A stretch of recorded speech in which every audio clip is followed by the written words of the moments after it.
Ibu Laksmi Karunia Tanuwijaya, SGZ dan SGZ Biomed. Ya, yang saya hormati, ayah, bunda, orang tua, wali murid yang hadir pada acara parenting online pagi ini. Alhamdulillahirabbil alamin. Wassalatu wassalamu ala afil anbiya'i wal mursalin wa ala alihi wa sahbihi ajmain. Amma ba'du. Rabbi sholli sadri wa yassirli amri wahlul 'uqdatam min lisani yafqahu qawli. Puji dan syukur marilah kita panjatkan kehadirat Allah Subhanahu wa taala karena berkat rahmat dan hidayahnya kita bisa berkumpul bersama secara online pada acara ini. Dan tidak lupa salawat serta salam semoga tetap tercurahkan kepada Nabi besar Muhammad Sallallahu Alaihi Wasallam yang semoga kita dapatkan syafaatnya di hari akhir nanti. Pertama-tama saya ucapkan terima kasih yang sudah menyempatkan hadir pada acara rutin kita setiap bulannya di pekan ketiga yaitu parenting.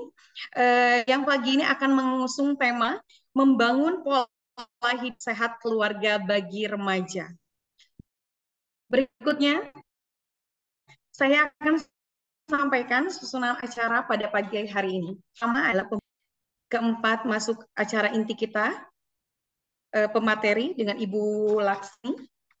Berikutnya diakhiri dengan doa dan penutup. Baik, ayah, bunda, asatidzah semua, mari kita buka acara pagi ini dengan pembacaan basmalah bersama-sama. Bismillahirrahmanirrahim. Acara selanjutnya yaitu pembacaan tilawah yang akan disampaikan, yang akan dilantunkan oleh Ustadz Hidayat. Kepada Ustadz Hidayat dipersilakan. Assalamualaikum warahmatullahi wabarakatuh.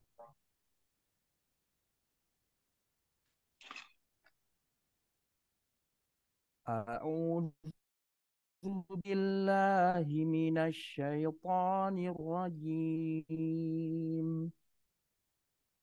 Bismillahirrahmanirrahim. Ya bani Adam khudhu zinatakum inda kulli masjidin wa kulu washrabu wa la tusrifu innahu la yuhibbul musrifin. Qul man harrama zinatallahi allati akhraja li'ibadihi wat-tayyibati minar rizq. Qul hiya lilladzina amanu fil hayatid dunya khalisatan yaumal qiyamah.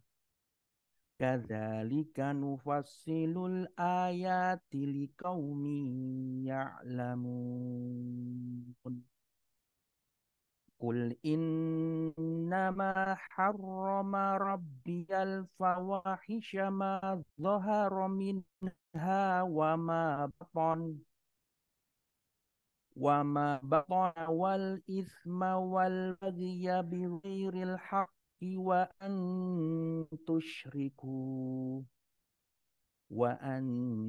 tusyriku billahi ma lam yunazzil bihi sultana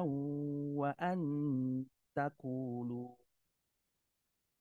wa an taqulu 'ala Allahi ma la ta'lamun. Shadaqallahul azim. Dengan menyebut nama Allah yang Maha Pengasih lagi Maha Penyayang. Wahai anak cucu Adam, pakailah pakaianmu yang bagus pada setiap memasuki masjid. Makan dan minumlah, tetapi jangan berlebihan. Sungguh, Allah tidak menyukai orang yang berlebih-lebihan. Katakanlah Muhammad, siapakah yang mengharapkan Allah yang telah disediakan untuk hamba-hambanya dan rizki yang baik-baik? Katakanlah, semua itu untuk orang-orang yang dalam kehidupan dunia dan khusus untuk mereka saja pada hari kiamat. Demikianlah kami menjelaskan ayat-ayat itu untuk mengetahui orang-orang Demikianlah kami menjelaskan ayat-ayat itu untuk orang-orang yang mengetahui. Katakanlah Muhammad, Tuhanku hanya mengharamkan segala perbuatan keji yang terlihat dan yang tersembunyi. Perbuatan dosa, perbuatan zalim tanpa alasan yang benar, dan mengharamkan kamu mempersekutukan Allah dengan sesuatu, sedangkan Dia tidak menurunkan alasan untuk itu, dan mengharamkan kamu membicarakan tentang Allah apa yang tidak kamu ketahui. Maha benar Allah dengan segala firman-Nya. Wassalamualaikum warahmatullahi wabarakatuh. Waalaikumsalam warahmatullahi wabarakatuh. Terima kasih Ustadz Hidayat yang sudah membacakan kalam ilahi. Semoga apa yang beliau bacakan dan kita juga yang mendengarkan senantiasa mendapatkan limpahkan dan rahmat dari Allah Subhanahu wa taala. Amin amin ya rabbal alamin. Baik, memasuki acara berikutnya yaitu sambutan dari Kepala Sekolah SMP IT Insan Permata Malang. Langsung saja kepada Ustadz Anang Triwahyudi SSI GR dipersilakan. Ya, terima kasih Ustazah Dewi. Bismillahirrahmanirrahim. Assalamualaikum warahmatullahi wabarakatuh. Alhamdulillah nahmaduhu wa nasta'inuhu wa nastaghfiruh wa na'udzu billahi min syururi anfusina wa min sayyiati a'malina may yahdihillahu fala mudilla lahu wa may yudlil fala hadiyalah. Asyhadu an la ilaha illallah wahdahu la syarikalah wa asyhadu anna Muhammadan 'abduhu wa rasuluh la nabiyya ba'da. Allahumma salli wa sallim wa barik ala Muhammad wa ala alihi wa sahbihi ajma'in. Alhamdulillahirabbil alamin. Segala puji syukur kepada Allah Subhanahu wa taala. Pada pagi hari ini Allah memudahkan semuanya untuk bisa pada kegiatan rutin insya Allah dilakukan pada pekan ketiga setiap bulannya, dan semoga apa yang sudah kita dapatkan Allah memberkati semua ilmu yang sudah kita dapat. Salawat serta salam tercurahkan kepada junjungan kita Rasulullah SAW. Semoga kelak kita semuanya di yaumil akhir bisa mendapatkan syafaat dari beliau. Amin ya rabbal alamin. Yang kami hormati pemateri pada pagi hari ini Bu Laksmi Karunia Talaya yang sudah hadir dan bisa memberikan insight kepada orang tua ataupun guru. Yang kami hormati untuk seluruh asatidzah SMP ITIN Samarmata yang juga bersama ikutan parenting pada pagi hari ini, dan seluruh ayah dan bunda kelas 7, 8, dan 9 yang sudah hadir pada pagi hari ini, dan semoga yang masih belum hadir Allah mudahkan bisa hadir di room Zoom insya Allah. Ayah dan bunda semuanya, pada bulan Januari ini di pekan ketiga yang mengambil tema tentang kesehatan. Temanya adalah membangun pola hidup sehat keluarga bagi remaja. Baik, terima kasih Ustaz Dewi. Assalamualaikum warahmatullahi wabarakatuh. Waalaikumsalam warahmatullahi wabarakatuh. Bismillahirrahmanirrahim. Rabbi shrah li sadri wa yassir li amri wahlul 'uqdatam min lisani yafqahu qawli. Selamat pagi Ustadz Ustadzah sekalian, dan juga para ayah bunda, wali murid dari siswa-siswi di SMP IT Insan Permata. Alhamdulillah Allah izinkan pagi ini saya bisa berbagi bersama ayah bunda sekalian dan juga Ustadz Ustadzah yang kami hormati. Tujuan hari ini adalah kita berbagi ya ayah bunda, jadi tidak ada satupun yang paling benar, dan kita sama-sama akan belajar. Saya juga akan belajar dari pengalaman Ustadz Ustadzah, ayah bunda sekalian, dan juga mungkin saya bisa membagikan apa yang selama ini saya pelajari, yang selama ini saya dapatkan dari pengalaman kerja maupun pengalaman pendidikan saya. Baik, mohon izin saya share screen materi pada hari ini.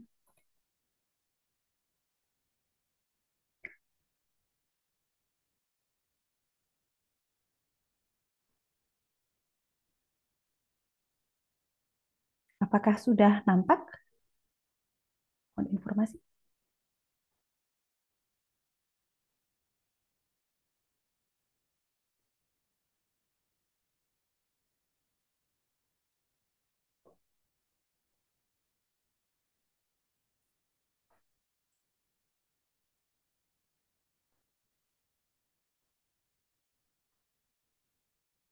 Maaf. Mohon maaf jaringannya sepertinya agak lambat. Mohon izin saya ulang lagi.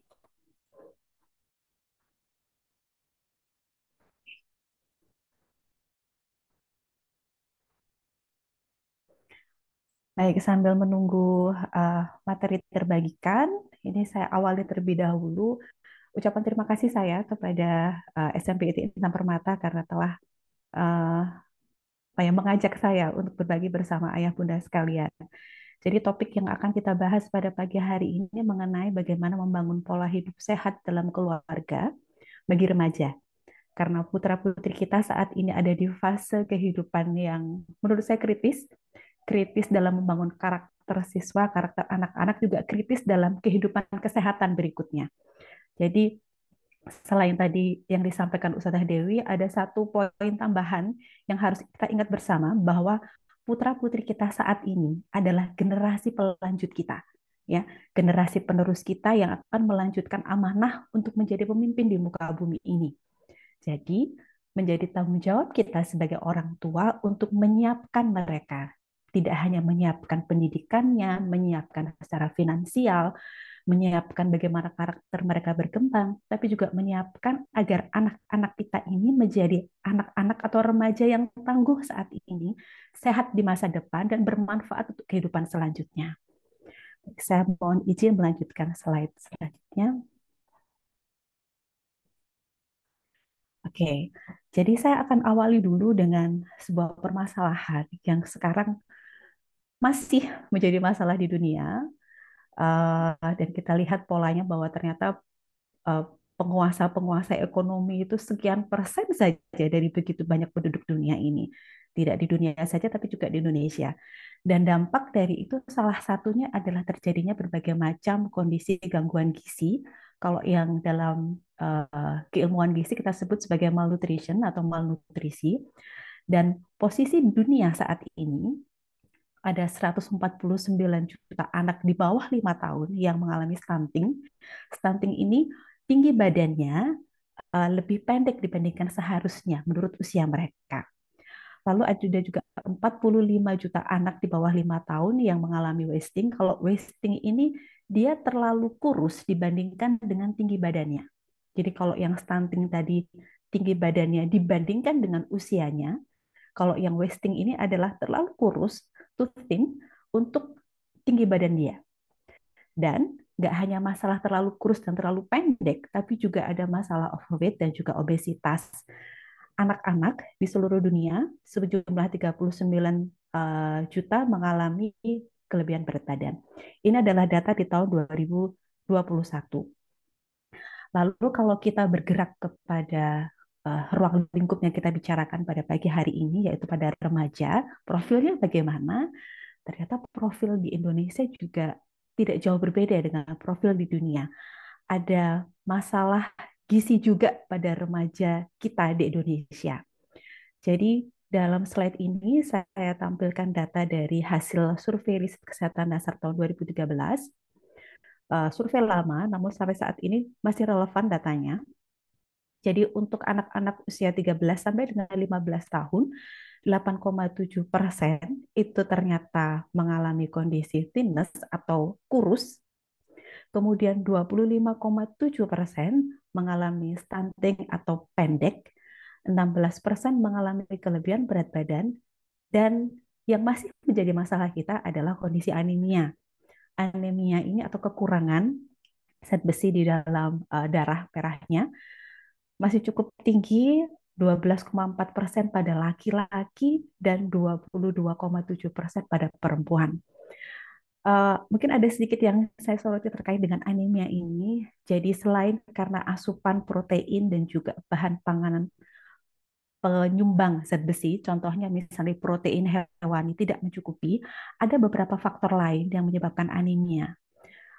Kalau yang laki-laki, nah ini mungkin saya titip pesan juga kepada ustadz-ustadzah atau ayah bunda di rumah, ternyata pada laki-laki yang merokok, itu jumlah prevalensi anemianya lebih tinggi dibandingkan dengan yang tidak merokok. Jadi karena zat racun di dalam merokok itu ternyata mampu mengikat Hb lebih kuat dibandingkan dengan oksigen. Ya, jadi Kita pesankan dari sekarang, sudahlah, stop merokok. Gitu. Kemudian kalau pada remaja putri, 22,7% ini mengalami anemia, selain karena pola makan sumber zat besinya rendah, ternyata mereka juga mengalami periode bulanan ya, mereka mengalami menstruasi atau haid yang rutin secara bulanan, dan ini mengeluarkan zat besi, cadangan zat besi di dalam tubuh, sehingga uh, pemerintah memberikan program tablet tambah darah kepada siswa putri. Nah, mungkin karena kita juga bisa memberikan tablet tambah darah secara mandiri begitu ya. Jadi kita bisa memulai juga melakukan suplementasi tablet-tablet darah secara mandiri kepada putri-putri kita yang pada saat periode menstruasi atau datang bulan.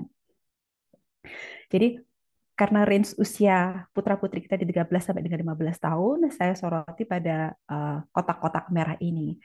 Jadi kalau di sini kita lihat bahwa ya ternyata Indonesia masih mengalami masalah gizi, baik gizi kurang, gizi lebih, dan juga kita mengalami anemia.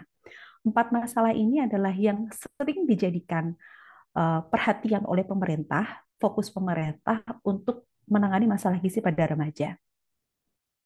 Oke, jadi kalau kemudian kita simpulkan dalam sebuah infografis yang lebih menarik, Indonesia, pemerintah melalui Departemen Kesehatan, Kementerian Kesehatan sebenarnya sudah mengkampanyekan kampanye kesehatan dan gizi remaja karena memang masalah kesehatan ini masih menjadi ancaman remaja kita dan nanti ancaman pada usia dewasa mereka.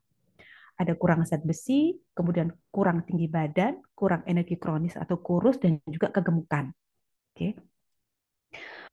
Kenapa anemia atau kurang zat besi itu menjadi permasalahan? Karena dampak yang akan ditimbulkan. Imunitasnya turun, menjadi lebih mudah sakit, konsentrasinya turun, prestasi belajarnya turun, kebugaran dan produktivitasnya juga turun. Tadi disampaikan Ustadz Anang, pekan depan sampai dengan pekan-pekan berikutnya, putra-putri kita menjalani, terutama yang kelas 9 ya, menjalani rangkaian kegiatan yang begitu padat. Gitu. Jadi mungkin momen ini tepat di awal kita diskusi sama-sama bahwa oke, waktunya kita lihat lagi nih sebenarnya apakah sudah ada tanda-tanda anemia belum pada anak kita. Jangan-jangan tanda-tanda itu muncul tapi kita tidak aware. Nah, Bapak Ibu mungkin bisa mulai mencari begitu ya. Banyak sekali di sosial media kita atau di uh, jaringan online kita informasi mengenai bagaimana mendeteksi anemia pada remaja. Kemudian di kurang tinggi badan atau stunting bisa menurunkan fungsi kognitif, kekebalan, dan sistem metabolisme tubuh. Permasalahannya, stunting atau kondisi pendek ini bisa kita kejar atau kita perbaiki. Periode emasnya pada 1000 hari pertama kehidupan. Jadi pada saat ibu itu hamil, kemudian pada saat anak itu sampai dengan 2 tahun saja. Jika lebih dari itu, maka akan sulit, jadi banyak penelitian menyampaikan sulit sekali untuk mengejar ketertinggalan tinggi badan pada anak di atas 2 tahun. Apalagi jika sekarang posisi anak kita sudah remaja ya, 13 sampai dengan 15 tahun, tentu kita harus menggunakan strategi yang lain gitu agar anak ini tetap produktif. Kemudian kurang energi kronis atau kurus, jadi karena kurang asupan gizi, baik alasan ekonomi maupun psikososial yang nanti akan berdampak pada performa dia sebagai siswa atau remaja, dan juga kegemukan. Kegemukan atau obesitas ini juga harus kita lihat bersama-sama ya, kita lirik anak-anak kita sebelum kita ngelirik diri kita ya Bapak Ibu. Kita juga penting untuk melihat kondisi status gizi kita, terlalu gemuk, terlalu kurus, atau sudah ideal. Begitu juga dengan anak kita. Dan dari remaja, timbulnya obesitas ini disebabkan karena gaya hidup yang tidak sehat dan kurang melakukan aktivitas fisik. Nanti kita akan bahas bersama-sama tentang itu. Sekarang saya ingin sharing ini dari hasil kajian, sebenarnya masalah spesifik yang menjadi penyebab dari berbagai masalah kesehatan tadi apa? Pertama, kalau kita lihat dari sisi individu, 4 masalah yang tadi sudah saya sebutkan itu disebabkan oleh terbatasnya pengetahuan tentang makanan bergizi dan adanya kesalahan persepsi dan mitos terhadap makanan tertentu. Nah, ini mungkin monggo Bapak Ibu mau sharing di dalam chat Zoom, nanti dipersilakan mitos-mitos apa yang Bapak Ibu dengar seumur hidup Bapak Ibu yang eh, kadang-kadang kita pikir ragu, bener nggak sih makan lele saat hamil itu nggak boleh? Bener nggak sih mengonsumsi ini di saat ini boleh atau tidak boleh? Nah, inilah yang menjadi PR kita, sekolah maupun orang tua, untuk terus belajar dan terus mengajarkan hal itu kepada remaja.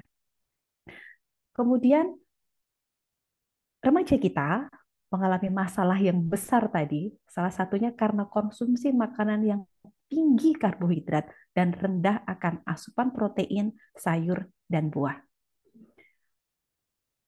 Ini saya punya seorang putra, begitu usianya 15 tahun, dan kalau saya melihat dari piring makannya, komposisi karbohidratnya memang lebih banyak dibandingkan dengan komposisi protein, sayur, dan buah. Begitu. Apalagi kalau dia sedang aktif sekali, habis beraktivitas seharian, kemudian rasanya, menurut saya kalau bahasa Jawanya kemaruk gitu ya, magic jar dibuka, lalu mungkin separuh dari magic jar dipindahkan ke piringnya karena dia merasa lapar gitu. Nah, ternyata pola ini tidak hanya dialami oleh anak saya saja, tapi juga banyak anak-anak lainnya yang lebih cenderung memperbanyak jumlah nasinya dibandingkan dengan protein hewani, sayur, dan buah. Kalau protein hewani bisa jadi alasannya karena memang pertama, protein hewani itu bahan makanan yang tidak murah, Bapak Ibu. Sehingga ketika kita sebagai ibu rumah tangga memasak bahan makanan itu, tentu jumlahnya diperhitungkan dengan jumlah anggota keluarga, gitu kan? Jadi misalnya mau bikin ayam goreng tuh, anggota keluarga ada 4. Berarti misalnya paha bawah ya kita cukup goreng 4 saja, gitu. Padahal sebenarnya idealnya jumlah protein hewani lebih dari jumlah proporsinya harus lebih seimbang dibandingkan dengan jumlah karbohidrat tadi. Kemudian sayur dan buah. Kalau buah rata-rata anak-anak suka, terutama buah yang rasanya manis, yang non sewu kalau saya bilang bahasa Jawa, gak usah ngoncek gitu ya. Karena saya punya anak laki-laki dan juga anak perempuan, mintanya buah tersedia sudah dikupas, tinggal makan saja. Buah-buah yang masih berkulit, mudahnya jeruk begitu, harus dipaksa dulu. Ayo makan jeruk, nggak mau, males, baru dikupaskan, baru kemudian mereka mau mengambil. Kemudian kalau sayur, ini saya melihat beberapa pola remaja, begitu baik mahasiswa saya maupun ketika kami melakukan pengabdian masyarakat, anak-anak remaja kita tidak terlalu mengenal bagaimana rasa sayur dan akhirnya tidak bisa menikmati bahwa ada manfaat baik di balik mengkonsumsi sayur. Mereka lebih eh, muncul kesan pertama bahwa sayur itu pahit dan seterusnya. Sayur itu maaf ngeloloti atau eh, sulit dikunyah, sulit ditelan misalnya dalam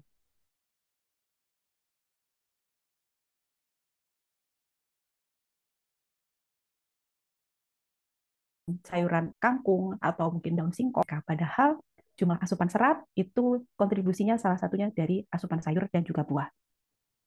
Kemudian gaya hidup yang kurang gerak, mager Bapak Ibu, terlebih lagi pada anak perempuan ya. Kalau kita melihat anak laki-laki mager kan gemes ya. Ayo udah main bola sana, sana sepedaan dan seterusnya kita suruh mereka untuk beraktivitas. Tapi kalau pada anak perempuan, ini saya pribadi mengalami ya, mengajak anak perempuan saya untuk jalan pagi itu tidak mudah. Jadi harus seluruh keluarga digerakkan agar anak ini mau ikut jalan dengan kita. Kalau misal kita terus, Dek, ayo senam, Dek, ayo jalan pagi gitu. Ayo kamu keluar jalan pagi begitu.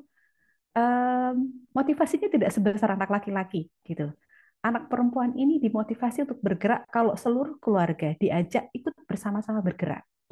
Buka pintu di pagi hari, Dek, ayah sudah turun, kakak sudah turun, ayo kamu segera turun gitu. Kemudian kita jalan keliling perumahan, demikian. Itu membuat mereka jauh lebih mau melakukan aktivitas fisik dibandingkan kalau kita perintah saja. Memang karakteristik anak perempuan di fase usia remaja ini lebih senang mager, terutama kalau handphone sudah di tangan dan sudah memasuki akhir pekan ya. Itu adalah waktu bebas mereka gitu. Kemudian secara individu ada preferensi atau kecenderungan memilih makanan ringan kemasan. Nah, kemudian makanan olahan dan minuman manis. Saya pribadi juga ini masih menjadi permasalahan dalam keluarga saya karena mungkin kita evaluasi dari aktivitas kita sehari-hari ya. Kalau kita mobilisasi begitu dengan kendaraan atau kita keluar dari rumah, maka yang mudah kita bawa adalah makanan-makanan dalam bentuk kemasan. Makanan-makanan yang sudah diproses pabrikan. Kenapa? Karena mudah membawanya, tidak kotor begitu dan mudah untuk dikonsumsi. Nah, ini yang menjadi PR gitu. Karena kalau semakin dini kita memperkenalkan makanan kemasan itu kepada anak, maka pola itu akan terbawa kepada fase remajanya dan juga nanti ketika dewasa. Tapi saya sangat pahami bahwa tidak mudah Bapak Ibu menyiapkan makanan-makanan sehat yang segar begitu ya. Contoh misalnya makanan kue-kue jajanan tradisional kita dibandingkan dengan menyediakan makanan kemasan berkaitan dengan masa simpan dari bahan makanan-makanan tradisional itu menjadi tantangan tersendiri tentunya. Sehingga banyak sekali rumah tangga yang lebih memilih menyediakan atau stok ya, menyiapkan selemari penuh aneka makanan kemasan, makanan ringan kemasan. Nah, ini harus kita sadari bahwa ternyata sediaan itu membuat anak kita menjadi lebih senang untuk memilih makanan itu, kemudian dia akhirnya tidak mengenal makanan-makanan sehat dan timbullah berbagai permasalahan yang tadi saya sampaikan. Kenapa preferensi ini terjadi atau pilihan ini terjadi? Karena pengaruh kita sebagai orang tua yang menanamkan itu sejak kita masih kecil dan ketika remaja ternyata preferensi teman, pengaruh preferensi teman sebaya itu menjadi sesuatu yang mendominasi preferensi anak-anak kita. Ya, merasa kalau makan makanan cepat saji itu lebih keren gitu. Mohon maaf saya sebut merek.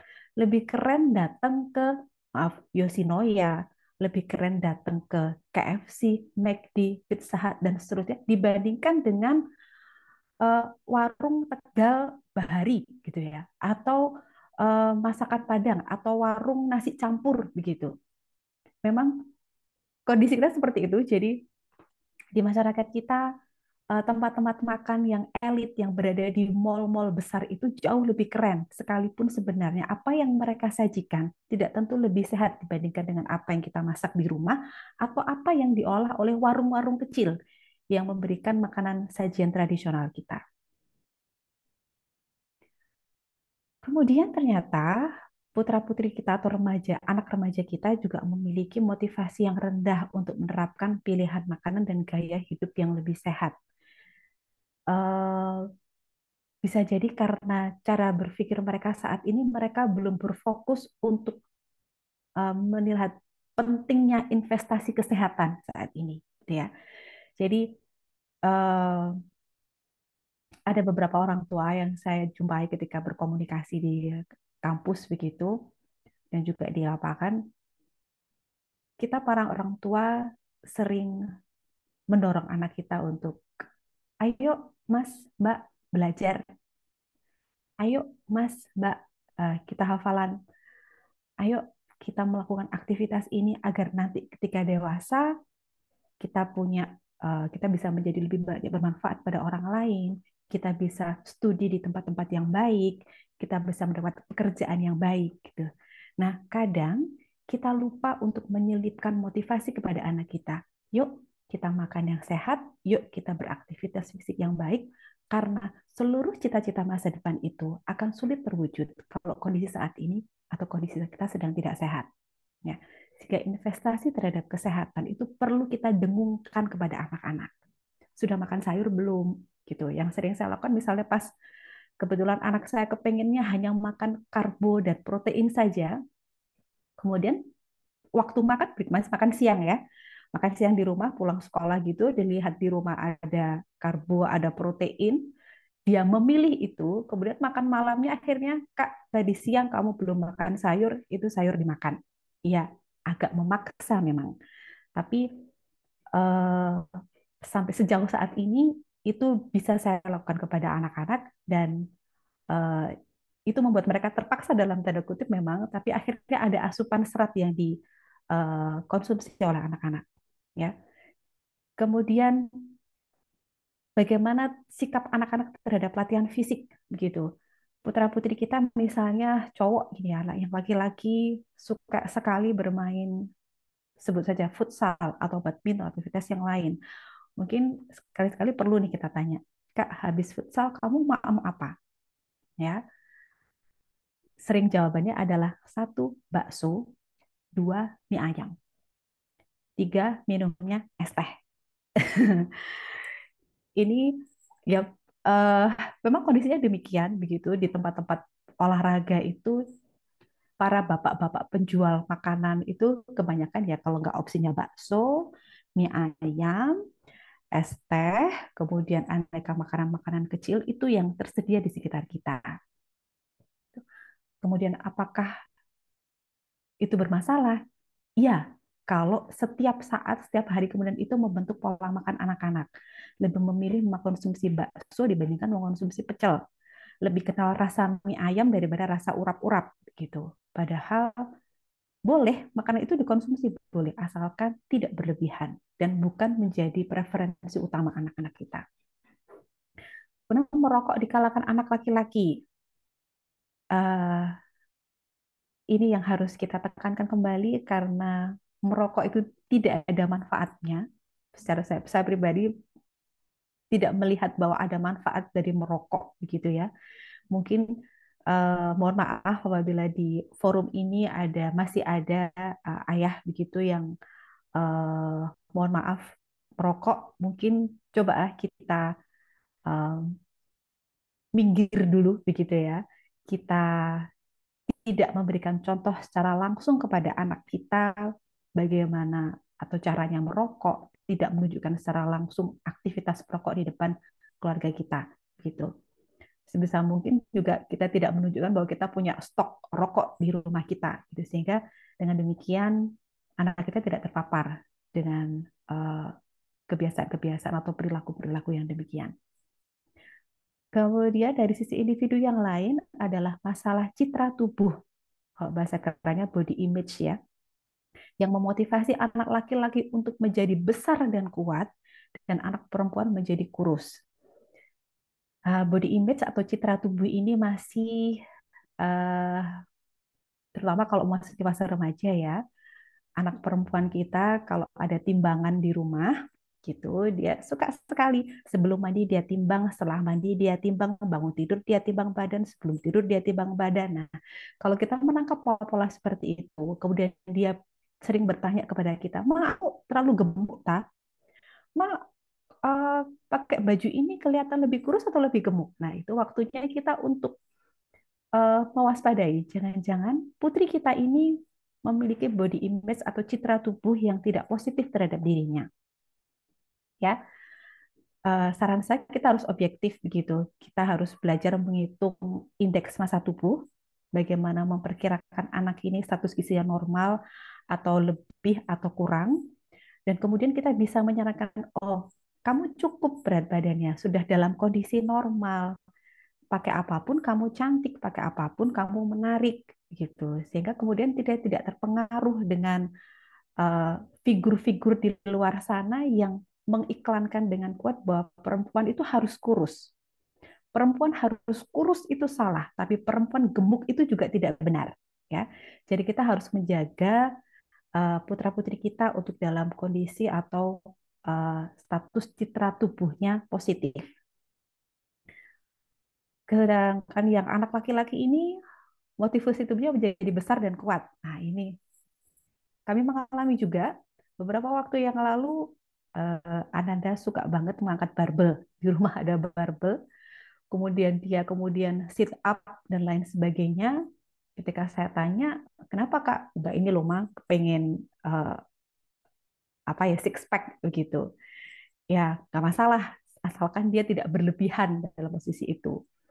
Kalau memang dia ingin membuat tubuhnya menjadi lebih sehat, menurut saya itu salah satu upaya yang baik karena memang angkat beban dan olahraga-olahraga pembentukan otot juga olahraga yang disarankan ketika masa remaja agar ketika nanti dia dewasa juga masa tubuhnya yang banyak adalah masa tubuh yang penuh otot, bukan penuh lemak.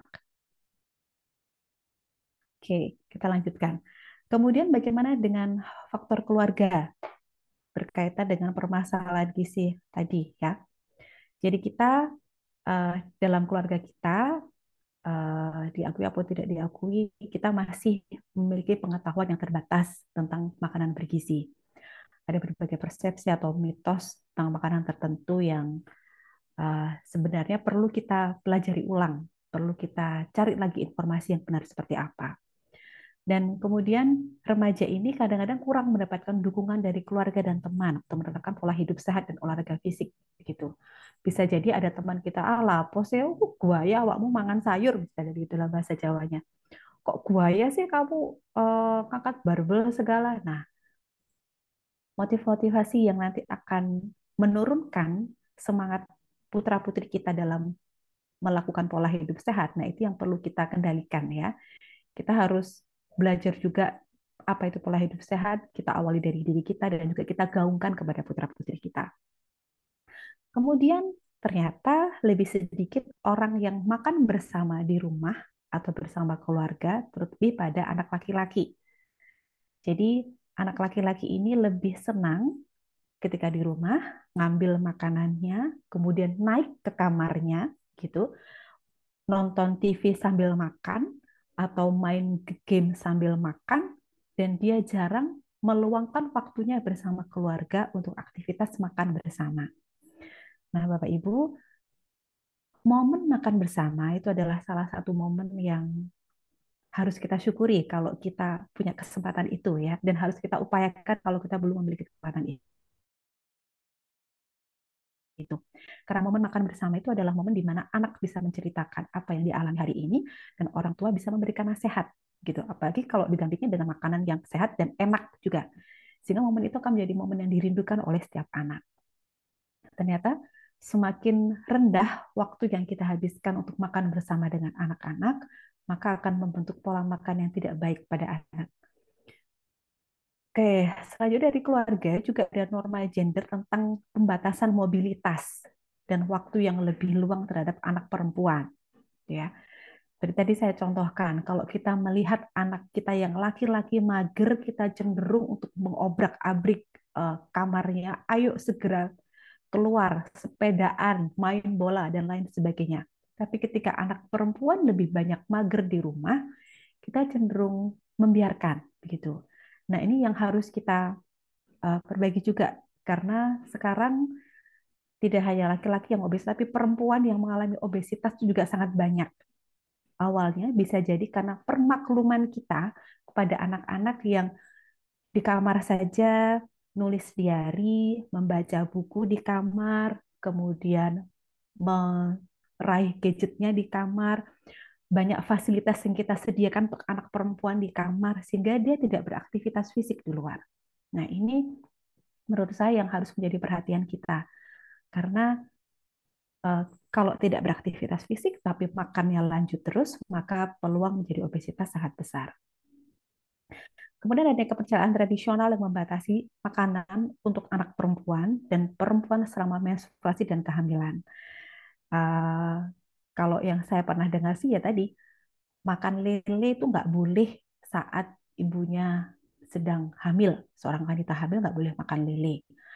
Atau apalagi mitos-mitos yang lain yang beredar di masyarakat kita sehingga akhirnya itu mempengaruhi dalam pola makan kita.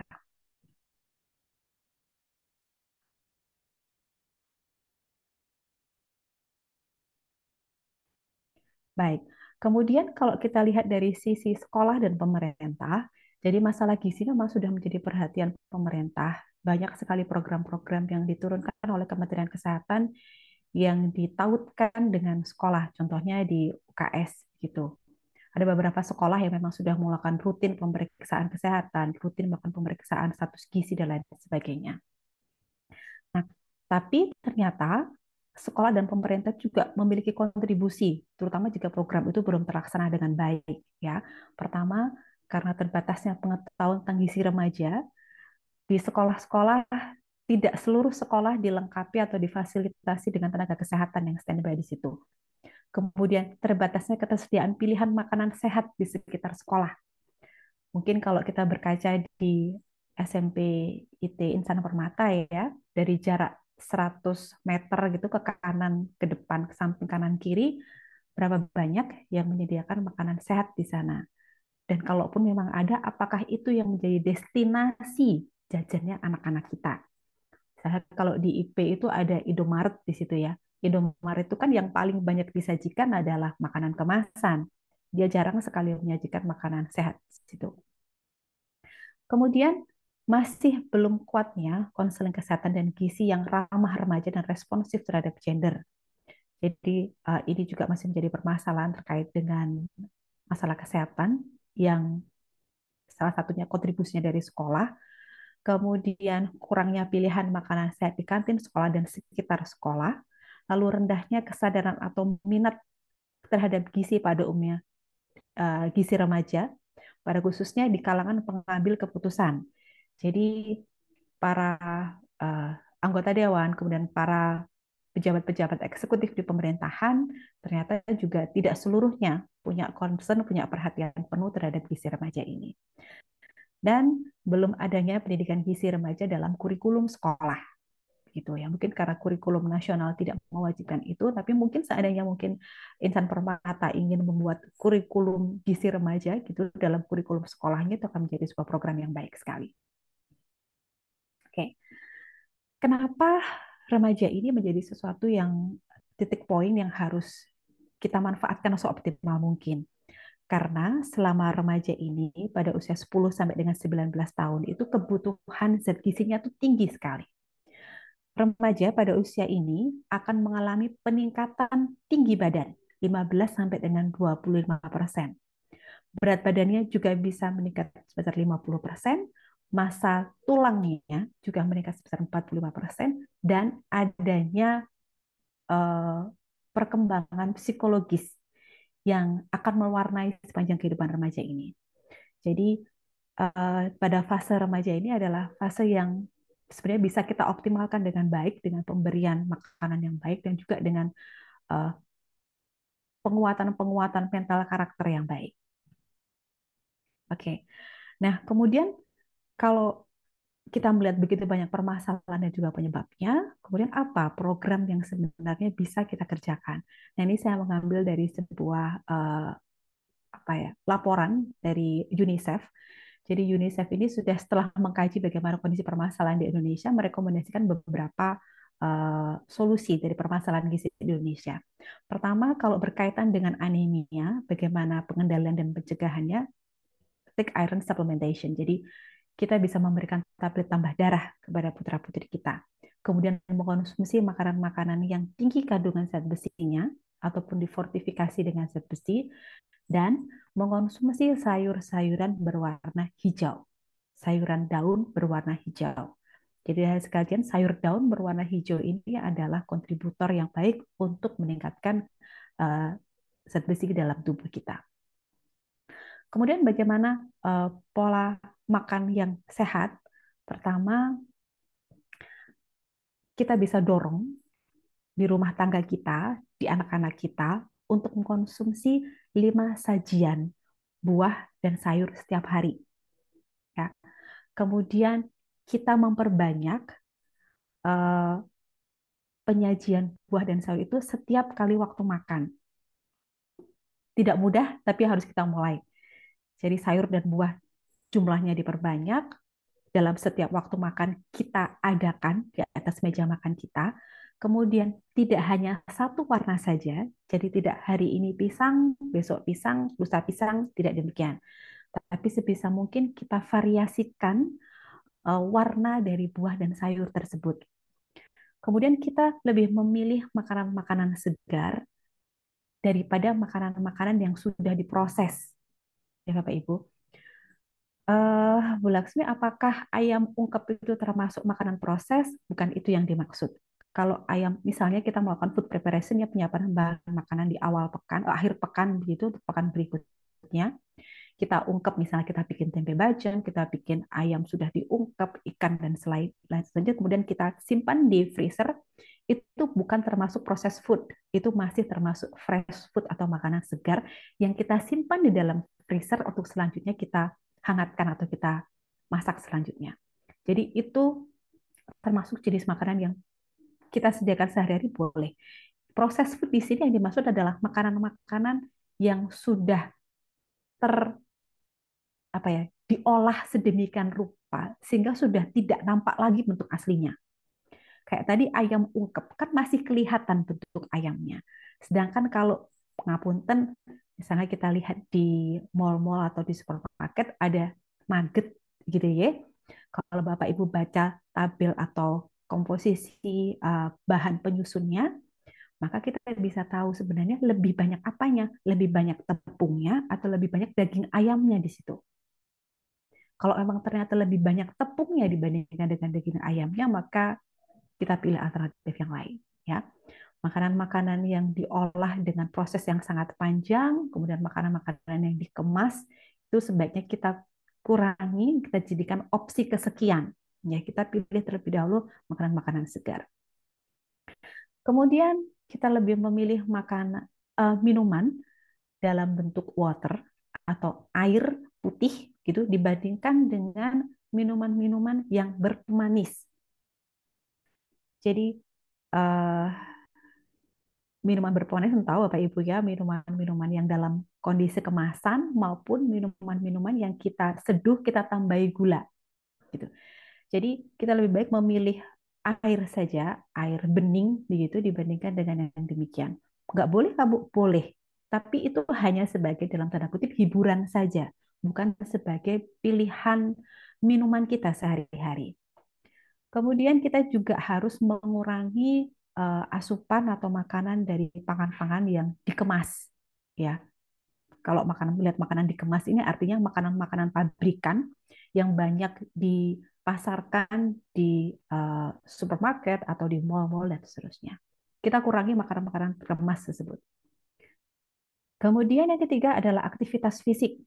Ini Bapak Ibu. Kita dorong putra-putri kita untuk melakukan aktivitas fisik setiap hari 60 menit, Bapak Ibu. Bisa jalan, bisa lari, bisa naik sepeda, bisa aerobik, dan banyak yang lainnya. Kemudian kita ketika tahu anak kita punya aktivitas fisik yang dia nikmati, begitu, misalnya anak laki-laki sukanya main futsal, oke, kita bisa bergabung bersama putra-putri kita, atau kita bisa terus memupuk semangat dia untuk terlibat dalam aktivitas fisik yang dia nikmati. Asalkan kita tetap harus waspada nih.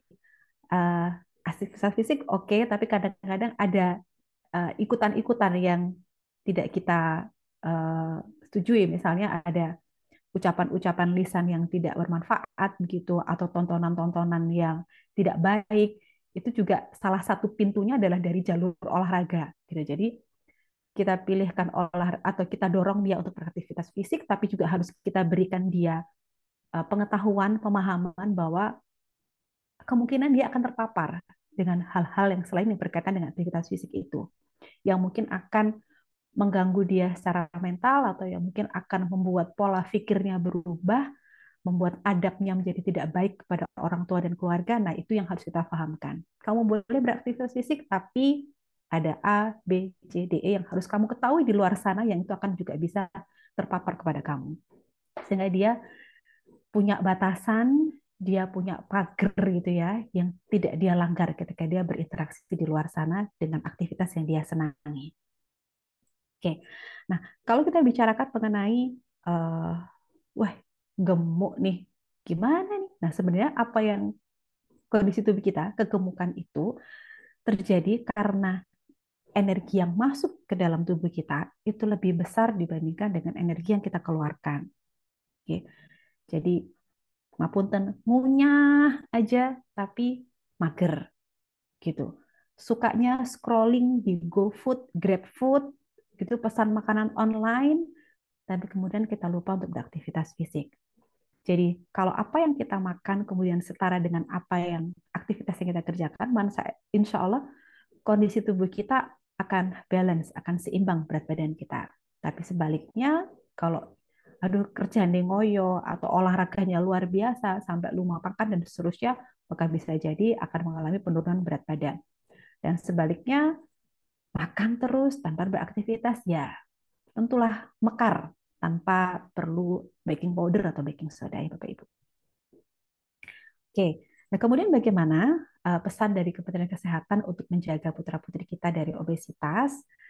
Satu, tidak makan sambil nonton TV. Tuh, karena kalau makan sambil nonton TV, bisa jadi sepanjang acara TV itu isinya mengunyah terus. Nonton sambil mengunyah.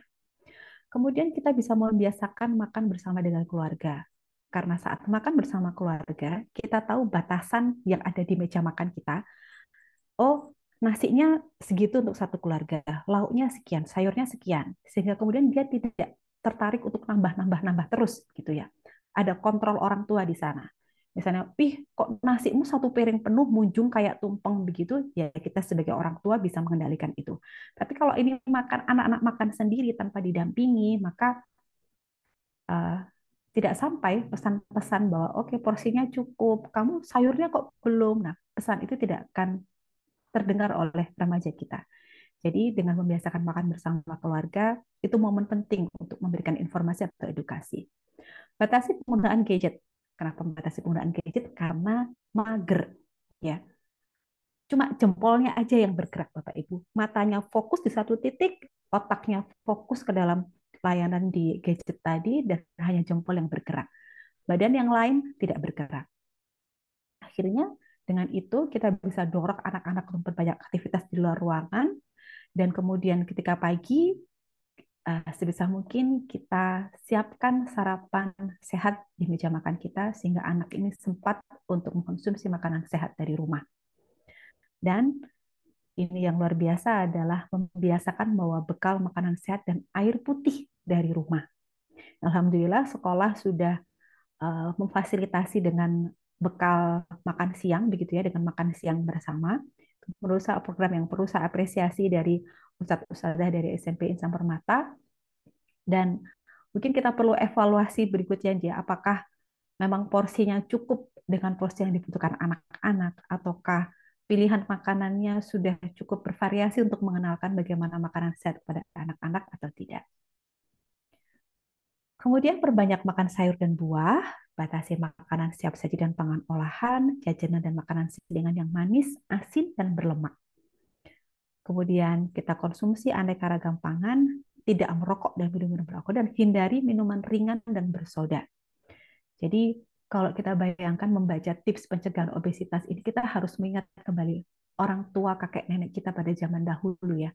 Beliau seharian bekerja di sawah, kemudian membawa bekal yang dimasakkan oleh istrinya ke sawah, mengonsumsi itu, senang sekali dengan aneka sayur, nasi pada zaman itu begitu ya, masih nasi yang ditumbuk, jadi seratnya masih sangat banyak dan eh, tidak terkontaminasi dengan pakan makanan kemasan-kemasan seperti yang era modern kita saat ini. Jadi mungkin kita bisa berkaca pada leluhur kita, bagaimana kondisi penyakit degeneratif pada leluhur kita tidak setinggi saat ini. Sekarang penyakit degeneratif jauh lebih mudah menggeser, usianya sudah nggak lagi 50-60 tahun, tapi sudah maju, 40 tahun sudah banyak yang sakit, degeneratif, 30 tahun, seterusnya. Oh ya, dan ini mungkin saya titip pesan kepada ayah bunda, begitu Nje. Kita hidup di Malang, dengan salah satu julukan baru adalah Kota Seribu Cafe. Okay.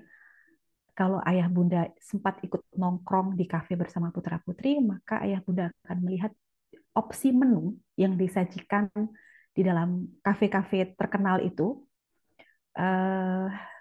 tinggi lemak, tinggi karbohidrat, tinggi gula, ya, dan tinggi natrium atau rasa spicy-nya, rasa gurihnya itu luar biasa di makanan-makanan yang ada di kafe-kafe kita di sekitar Kota Malang.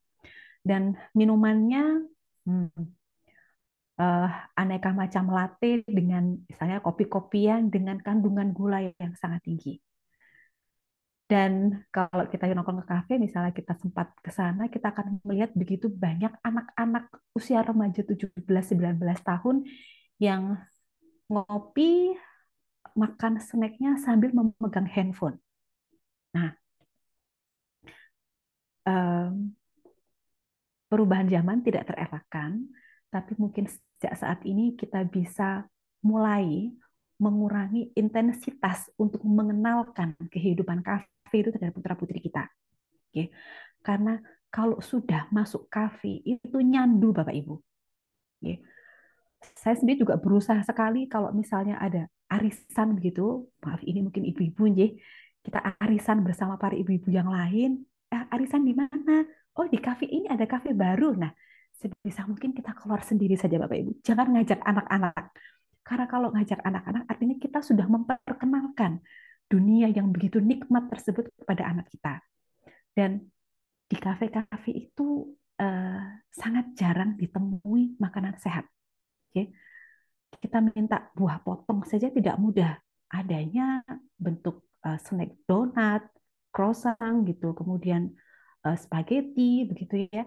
Jadi makanan-makanan yang memang kandungan karbohidratnya tinggi, kandungan lemaknya tinggi, natriumnya tinggi, gulanya tinggi, itu semua dipasarkan di kafe. Kenapa? Karena memang makanan itu enak. Dengan makanan yang enak, konsumen akan datang, tentu cuan Bapak Ibu. Oke. Jadi sebisa mungkin kita berupaya gitu untuk tidak memperkenalkan kenikmatan dunia yang itu kepada putra-putri kita. Oke, nah kalau kita lihat di dalam gambar ini, maka kita bisa simpulkan ya, kok nggak ada donat ya, kok nggak ada pizza ya, gitu. Yang ada di gambar ini adalah berbagai makanan atau bahan makanan yang bentuknya asli, sesuai dengan kondisi aslinya. Ya sayur, kemudian buah-buahan, kemudian biji-bijian, gitu, yang itu memang baik untuk tubuh kita. Jadi yang nampak di dalam gambar ini bukanlah makanan-makanan olahan, makanan-makanan diproses secara panjang, tapi makanan-makanan yang real, makanan-makanan nyata yang kita bisa jumpai dalam kondisi utuh seutuhnya makanan tersebut. Contoh di situ misalnya untuk pembentukan otot, maka kita butuh sumber protein. Di situ ada ayam, kemudian telur, ada ikan, ada aneka kacang-kacangan, ada buahan, di situ ada pisang dan seterusnya. Kemudian untuk skin, kondisi kesehatan kulit kita, remaja butuh yang colorful, yang berwarna-warni. Berwarna-warni itu kenapa? Karena dia tinggi kandungan antioksidannya. Dan dari mana antioksidan tersebut? Dari aneka sayur dan buah segar. Dan seterusnya. Kemudian untuk sistem pencernaan, di situ ada banyak sumber karbohidrat, ada jagung, telo atau ubi jalar, kemudian ada kacang-kacangan, sayur-sayuran dan buah-buahan, dan juga yogurt di situ untuk memperlancar sistem pencernaan kita. Dan lain sebagainya. Jadi kalau kita bisa simpulkan, oh iya, ternyata bukan yang dikemas yang sehat untuk kita, tapi adalah makanan yang masih wujud aslinya nampak. Oke, nah kemudian berapa sih sebenarnya angka kecukupan gizi bagi remaja kita? Jadi ini saya ambilkan dari Kementerian Kesehatan. Jadi di kolom sebelah kiri begitu itu ada usia. Jadi Bapak Ibu nanti bisa melihat range usia Bapak Ibu berapa. Kemudian perkiraan berat badan di situ kalau usia 13 sampai 15 tahun dengan berat badan 40 kg, maka kebutuhan energi per hari sekitar 2.200 kalori, proteinnya 57 gram per hari. Nah, itu kalau perempuan, kalau laki-laki sekian. Nanti mengenai bagaimana menerjemahkan ini mungkin kita bisa monggo kalau mau wapri saya silahkan, nomor saya ada di grup begitu J. Misalnya Bu Laksmi saya anak saya BB sekian, TB sekian normal nggak? Monggo kita bisa diskusikan nanti di luar forum. Nah, kemudian ketika untuk mudahnya bagaimana isi piring makan kita. Jadi kalau selama ini, waduh nasinya mumbluk sak gondong gitu ya. Ternyata menurut Kementerian Kesehatan justru nasi itu hanya seperempat dari piring makan kita. Ya, sumber karbohidrat hanya seperempat dari piring makan kita. Lah nggak kenyang, yo kenyang kalau setengah dari piring itu adalah sayur dan buah. Jadi seratnya kita cukupi sehingga serat itu yang akan mengenyangkan usus kita. Dan seperempat yang lain adalah dari sumber-sumber protein, baik protein nabati maupun hewani. Nah, baik, jadi Bapak Ibu ini mungkin yang bisa kita kenalkan pada putra-putri kita ya. Ketika ngambil makanan gitu, waduh Mas, nasimu kok memenuhi piringmu. Nah, itu harus kita rubah. Oke, coba nasinya segini, proteinnya segini, sayur buahnya segini. Awal tentu akan ada penolakan karena mungkin itu bukan kebiasaan mereka. Tapi kita coba edukasi ya, nggak apa-apa sih. Pertama kali jangan langsung ekstrim nasi cuma seperempat ya. Kita akan coba bertahap gitu ya, sehingga terbentuk pola makan yang baik pada anak-anak kita. Baik, Bapak Ibu, mungkin itu yang bisa saya sampaikan. Di slide terakhir ini nampak begitu banyak warna-warni yang Allah berikan kepada kita, bahan makanan yang luar biasa, banyak sekali kandungan zat gizinya dan itu kita butuhkan sebenarnya. Dan semoga apa yang saya sampaikan tadi bisa membawa manfaat dan menginspirasi kita bersama untuk menjadi lebih sehat. Kita sehat, remaja penerus kita sehat, sehingga bangsa ini ke depannya juga akan sehat, menjadi produktif, dan menjadi bermanfaat untuk umat. Terima kasih. Wassalamualaikum warahmatullahi wabarakatuh.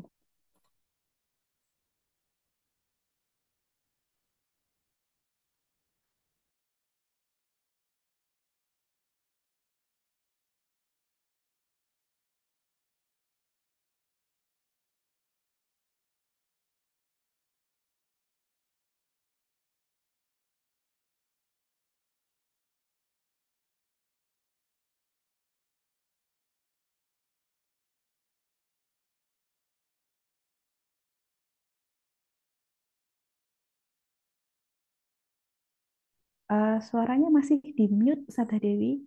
Punten. Iya, alhamdulillah. Iya, baik. Terima kasih Ibu Laksmi atas penjelasannya, Masya Allah. Saya juga ikut itu ya. Jadi, wah iya, kayaknya yang sering terjadi pada kita gitu. Saya juga termasuk orang tua begitu. Pengalaman masa lalu itu saya mencatat tadi beberapa hal terlebih terkait mitos yang terjadi begitu ya. Itu menarik sekali tadi untuk bagi saya itu. Karena memang itu mitos ini sangat kuat sekali. Jadi seolah-olah kalau kita makan ini nanti akan seperti ini. Kalau makan ati ayam atau makan mentimun dan sebagainya itu banyak dan sering saya dengar istilah-istilah seperti itu atau mitos itu yang terjadi uh, pada saya sepertinya begitu atau mungkin pada ayah bunda juga yang lainnya. Baik, kami buka sesi tanya jawab. Saya baca dari yang paling atas.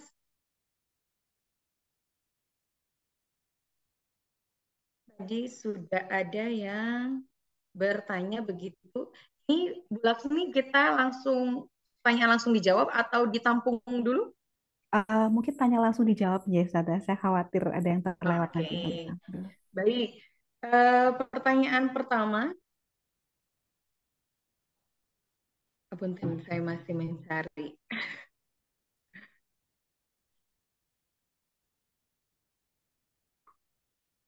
Kalau buat, oh ini, dari Ibu Lili, bundanya Mbak Zakia. Kalau buat sendiri olahan ayam seperti nugget, karage, atau katsu, apakah termasuk proses food, Ibu? Baik, terima kasih. Uh, Mungkin kita harus lihat komposisinya terlebih dahulu ya, Bu Lili. Jadi, semisal nugget begitu, eh, kalau kita membuat sendiri, tentu kita akan memperbanyak proporsi dagingnya, daging ayamnya dibandingkan dengan tepungnya. Sehingga kita bisa tahu bahwa nugget atau eh, kalau terutama nugget ya, kalau karage atau katsu itu kan nampak sekali dagingnya masih utuh begitu ya, hanya dilapis dengan tepung saja gitu. Nah, kalau kita buat sendiri dan kemudian kita bekukan begitu, ini bukan termasuk ke dalam proses food. Jadi kalau yang proses food itu kok tahapannya jauh lebih panjang dibandingkan dengan yang kita kerjakan seharian di rumah. Misalnya kalau kita di pabrik begitu, makanan proses ini eh, tahapannya nggak sesederhana yang kita lakukan. Tidak sederhana kita bolak-balik ayamnya, ditepungin pakai tepung panir, kemudian kita bekukan di freezer, kita goreng. Tidak. Tapi di sana tahapannya jauh lebih panjang. Ada proses sterilisasi, kemudian ada yang lain sebagainya, sehingga akhirnya dia menjadi eh, tahapan yang dilalui sehingga bahan makanan ini terkena apa ya, terkena suhu tinggi lebih panjang, lebih banyak fase-fase di pabrik itu yang membuat makanan ini kandungannya berubah dibandingkan kalau kita buat sendiri di rumah. Kalau kita di rumah kan ya ayam segar, kemudian kita marinasi begitu, kita simpan 30 menit, kemudian kita tepungi, kita masukkan ke freezer. Ini bukan termasuk dalam proses food kalau menurut pendapat saya. Begitu, Sada. Ya, baik. Terima kasih. Langsung pertanyaan berikutnya, Ibu. J. Dan ini dari bundanya Mas Ardra kelas 7 Ali. Apakah susu UHT ini juga digolongkan sebagai sebagai proses atau package food begitu? Baik. Ini masih sangat kontroversi, J. Jadi karena kalau boleh saya menjawab dengan sedikit eh, ada diplomasinya begitu, J. Kalau saya diminta untuk memilih urutan susu yang akan saya berikan kepada putra-putri saya, maka pertama saya akan pilih susu segar. Susu segar yang kita dapatkan dari para peternak sapi, satu. Kemudian kalau tidak ada, maka kita akan turunkan ke susu. Sewu, kalau Bapak Ibu pernah lihat di mall, di kulkasnya supermarket itu, ada juga susu yang disimpan di suhu ruangan. Oke. Saya akan memilih susu yang disimpan di suhu dingin karena itu jenis susu terpasteurisasi dibandingkan dengan susu ultra high temperatur yang kalau di mall-mall diletakkan di suhu ruangan. Ya, kenapa? Karena yang di suhu dingin itu relatif masa kadaluarsanya lebih pendek, sekitar hanya 1 minggu saja.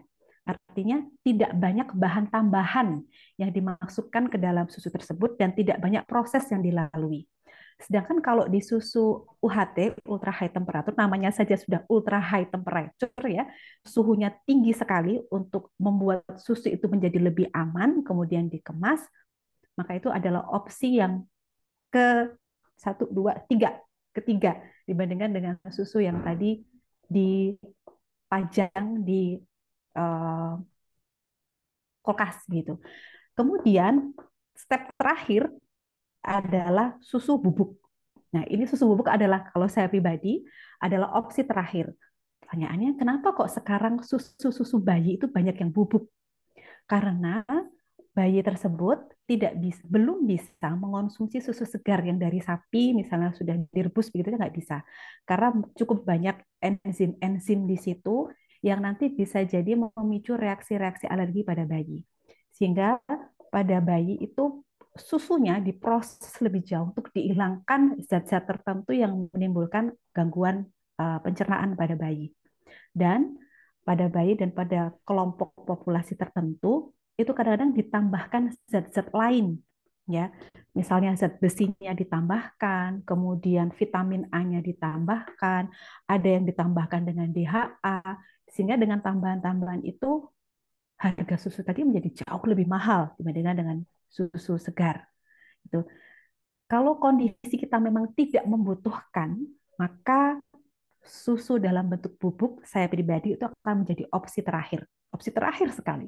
Tapi kalau memang kita ada kondisi-kondisi misal putra putri kita ada yang alergi atau intoleransi terhadap susu begitu, maka ya untuk mendapatkan asupan proteinnya, mendapatkan beberapa zat yang dibutuhkan ya alternatifnya adalah bisa dengan susu bubuk. Jadi demikian. Jadi kalau menjawab apakah UHT digolongkan sebagai proses food atau packaged food, iya, kalau menurut saya, karena suhu yang dipaparkan terhadap susu ini suhu tinggi sekali, ultra high, dan ada pilihan lain yang lebih baik dibandingkan dengan UHT. Gitu, Sada Dewi. Ya, baik. Semoga menjawab ya Bunda dari Mas Adra. Berikutnya, ini ada pertanyaan dari ibunya Mas Azril kelas 9 Amar. Untuk menghitung berat ideal remaja, seperti apa itu, Bu? Nah, Baik, oke. Yang perlu kita hitung dulu, Bu, mungkin yang perlu kita catat dulu adalah berapa berat badan putra-putri kita. Oke, berat badan putra-putri kita dalam kilogram, kemudian kita bagi dengan tinggi badannya dalam meter kita kuadratkan. Nanti itu akan muncul indeks massa tubuh. Sebentar, Usada. Mungkin untuk memudahkan saya izin buka. Bolehkah, Usada? boleh. Oke.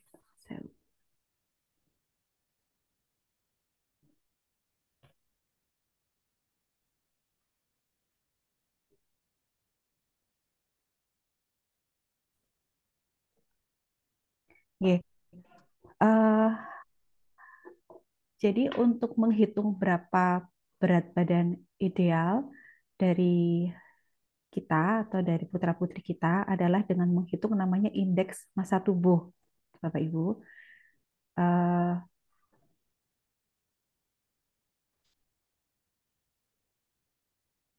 Sebentar. Nah, tapi permasalahannya, bukan permasalahan sih, pada remaja, indeks massa tubuh itu tidak sama indikatornya dengan dewasa gitu. Jadi, oke,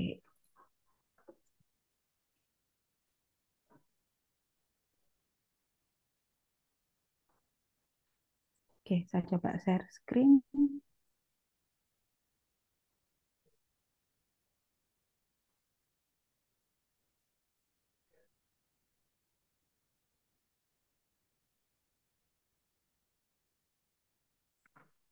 Baik.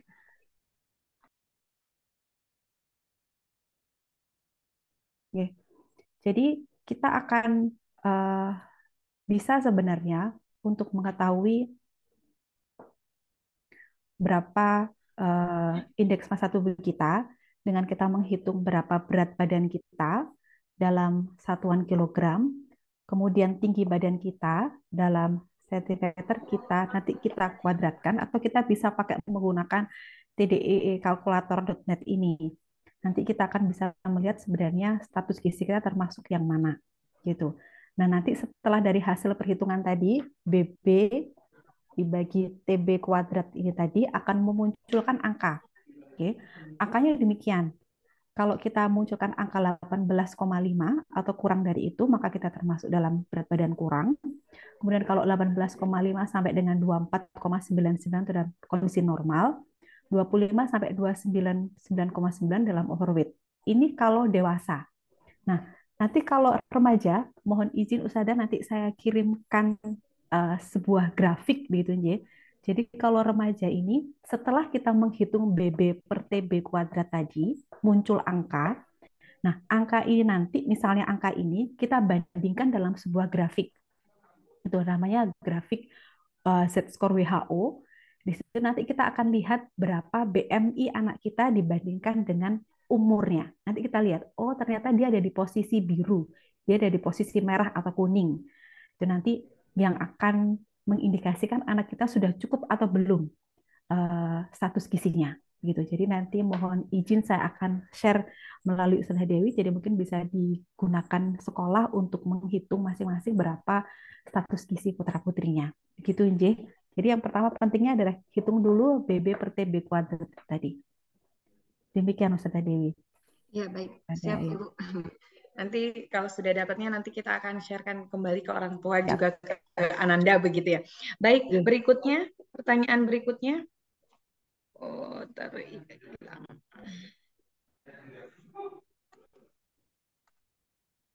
Jadi ada yang bertanya terkait susu pertumbuhan begitu. Batas usia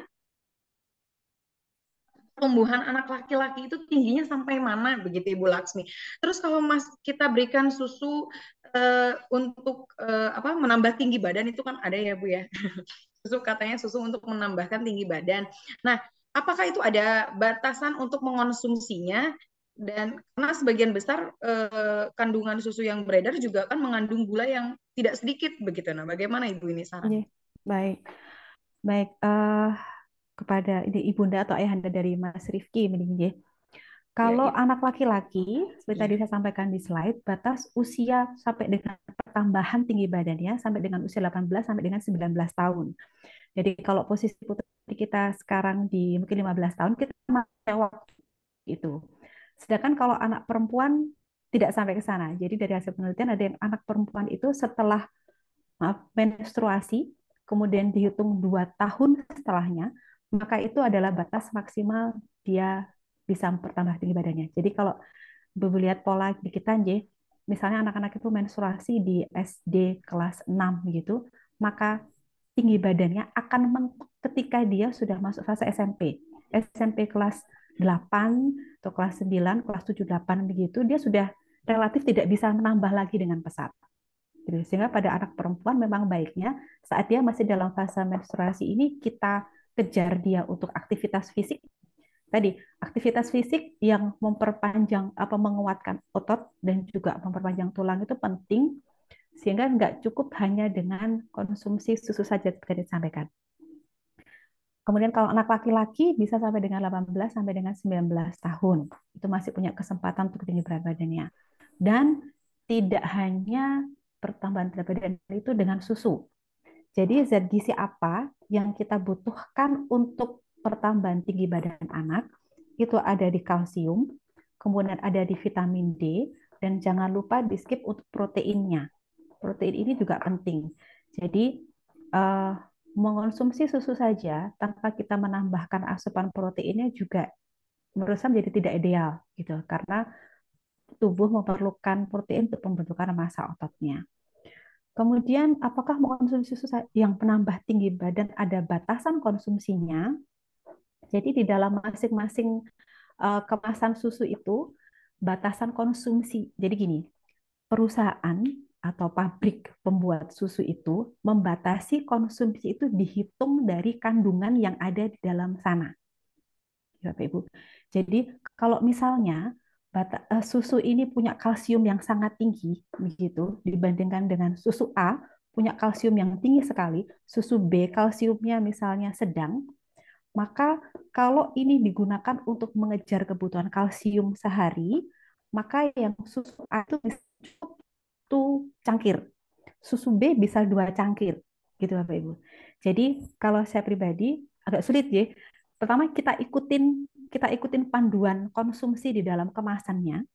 Yang kedua, kita ikutin berapa target kalsium dan vitamin D yang mau kita asup setiap hari. Nanti kita bisa hitung tuh Bapak Ibu. Jadi kalau dari susu saya konsumsi sekian, dari makanan lain sekian, sehingga target asupan kalsium dan vitamin D saya sehari sekian. Itu dari mana saja.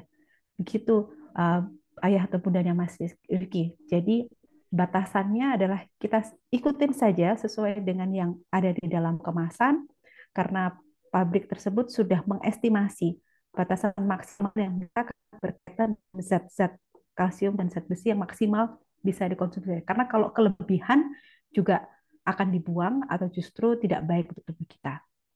Gitu. Karena sebagian besar mengandung gula yang tidak sedikit, betul. Jadi eh, makanya salah satunya kita kalau ke supermarket gitu, yang dibaca tidak hanya tabel harganya saja, tapi juga kandungannya. Berapa banyak gula di dalam komposisi zat kita. Nanti kita bisa melakukan perbandingan.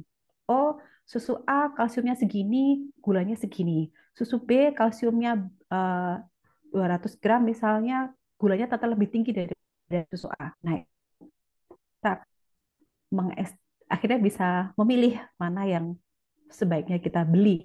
Tentu berkaitan dengan uang di kantong kita gitu. Sada. Oke, baik. Terima kasih Ibu penjelasannya jelas sekali tadi ya.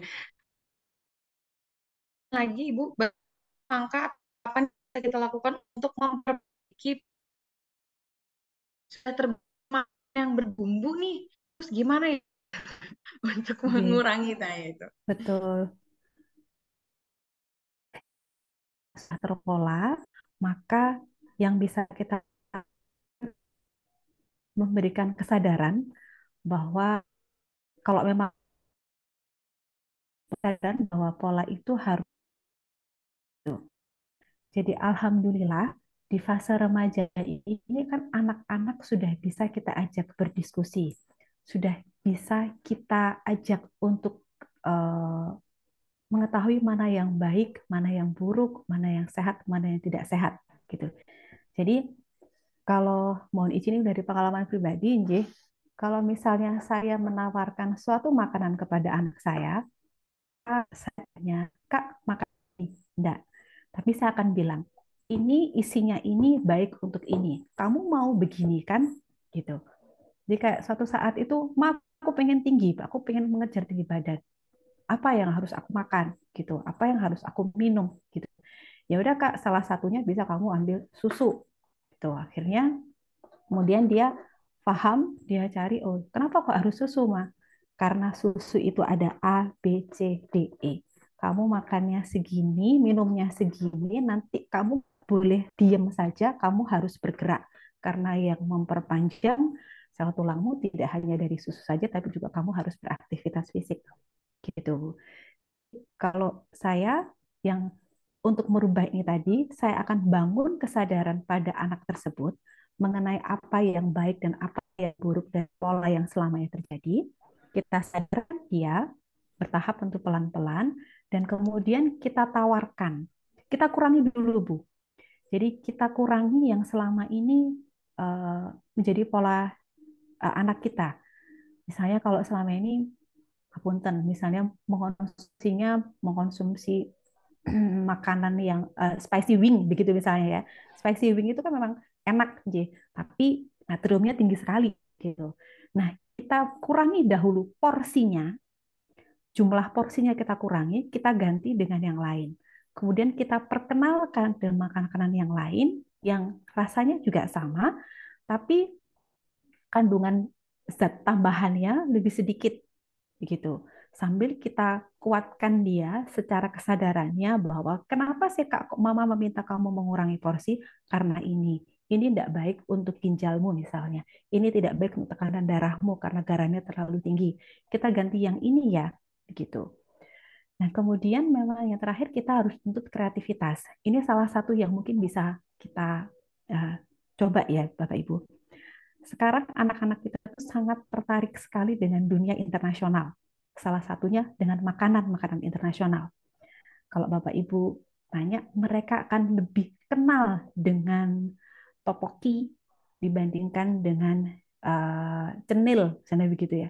Mereka lebih kenal dengan bibimbap dibandingkan dengan urap-urap. Padahal sebenarnya bibimbap sama urap-urap itu ya sama. Sama-sama banyak sayurnya, sama-sama banyak ada proteinnya, cuman karena itu datang dari luar sana, itu menjadi nampak lebih keren.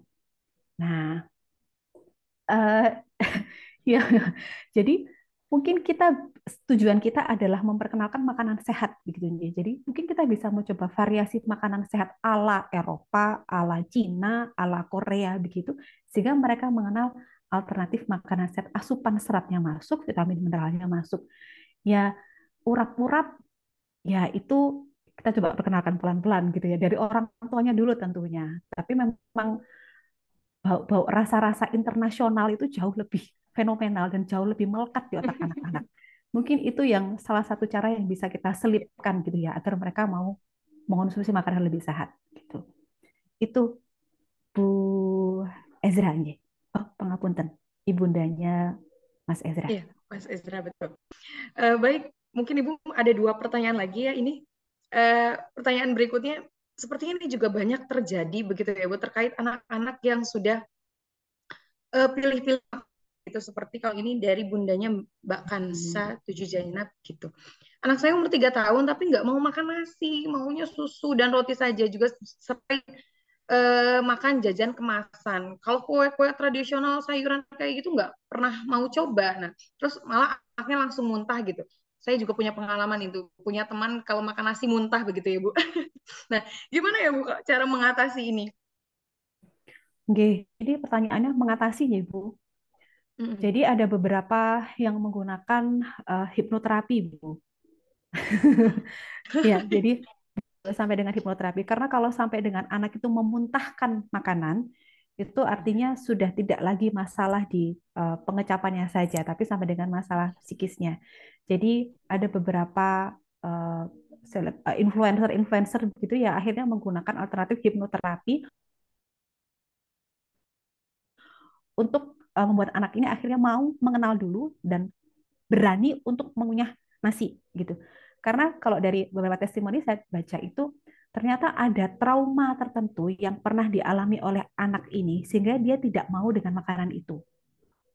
Gitu. Sehingga untuk mengatasinya salah satunya adalah dengan hipnoterapi. Itu salah satu alternatifnya yang saya baca. Karena kalau dengan metode konvensional misalnya dengan mak-mak gitu ya, kita marahin, kemudian kita masakkan beraneka ragam, kita taruh di depannya gitu, dengan usia toddler atau 3 tahun begini kayaknya hanya dijadikan mainan begitu, Bu. Kalau untuk Makin mengatasi nggak mau. alternatifnya, ya, tapi ya itu upaya ya. Mungkin alternatif lain adalah uh, peer, gitu, Bu. Jadi kita kita ajak anak ini makan dengan sesama usianya, dengan saudaranya yang seusia atau dengan teman bermainnya yang seusia yang punya pola makan sehat. Jadi gaulnya sejak dini dengan anak-anak yang pola makan yang sehat gitu. Nah, dengan pengaruh peer ini, pengaruh teman ini, maka anak ini akan melihat bahwa ternyata tidak semenakutkan itu makanan sehat. Sehingga mungkin dengan melihat temannya akhirnya dia mau mencoba. Karena kalau dengan orang tuanya dia sudah nggak percaya gitu. Loh, dia ini loh enak, saya itu loh enak. Orang tuanya lahap, tapi anak itu nggak percaya dengan orang tuanya. Jadi lebih percaya dengan temannya. Alternatifnya begitu, uh, Bunda. Baik, Ibu, mungkin ini pertanyaan terakhir di sesi kita kalau pagi ini. Ini dari Bundanya Mbak Zakia kembali terkait susu tadi mungkin ya Bu, menarik ini pembahasannya memang. Jadi seberapa banyak anak remaja perempuan atau laki-laki itu memerlukan susu Bu? Terus mengingat susu itu kan ada proteinnya, kalsium dan zat-zat lain, dan juga mungkin ada manfaat tinggi lemaknya juga. Anaknya itu suka minum susu, tapi kadang kalau udah minum susu akhirnya kenyang, nggak mau makan. Nah, Oke, permasalahannya itu jadi ya. betul. Bagaimana Bu Laksmi? Oke, baik. Jadi, seberapa banyak anak itu memerlukan susu? Sebenarnya bukan susunya, ayah bunda, tapi seberapa banyak anak itu membutuhkan zat gizi yang ada di dalam makanan tersebut. Gitu. Jadi kalau kita ngitungnya adalah zat gizinya, maka kita akan mencari bahan-bahan alternatif yang mempunyai zat gizi tadi. Jadi misalnya kalau butuh kalsium, kemudian butuh vitamin D dan sebagainya, maka kita bisa sebenarnya dapatkan dari misalnya telur, kemudian dari bahan panganan protein hewani. Jadi ada alternatif sebenarnya selain susu. Tapi kalau memang ternyata misalnya kita butuh misalnya 1000 mg kalsium gitu ya. Kemudian dari 1000 mg kalsium ternyata kita bisanya kalau makan telur itu misalnya makan misal guys, saya belum hitung makan telur itu setengah kilo dalam satu kali makan, tentu akan wah gitu ya, luar biasa. Maka alternatifnya adalah dengan bahan makanan-makanan sumber kalsium, bisa susu, bisa keju, atau bisa yogurt atau bahan makanan yang ditambahkan kalsium yang lain gitu. Jadi bukan berapa banyak eh, susunya, tapi berapa banyak zat gizi yang memang harus kita cukupi. Kemudian betul, susu itu protein, kalsium, zat lain bermanfaat dan juga tinggi lemak. Dan kalau kita mengonsumsi susunya susu kemasan, maka tinggi gula juga. Nah, itulah yang akan membuat eh, lebih cepat kenyang.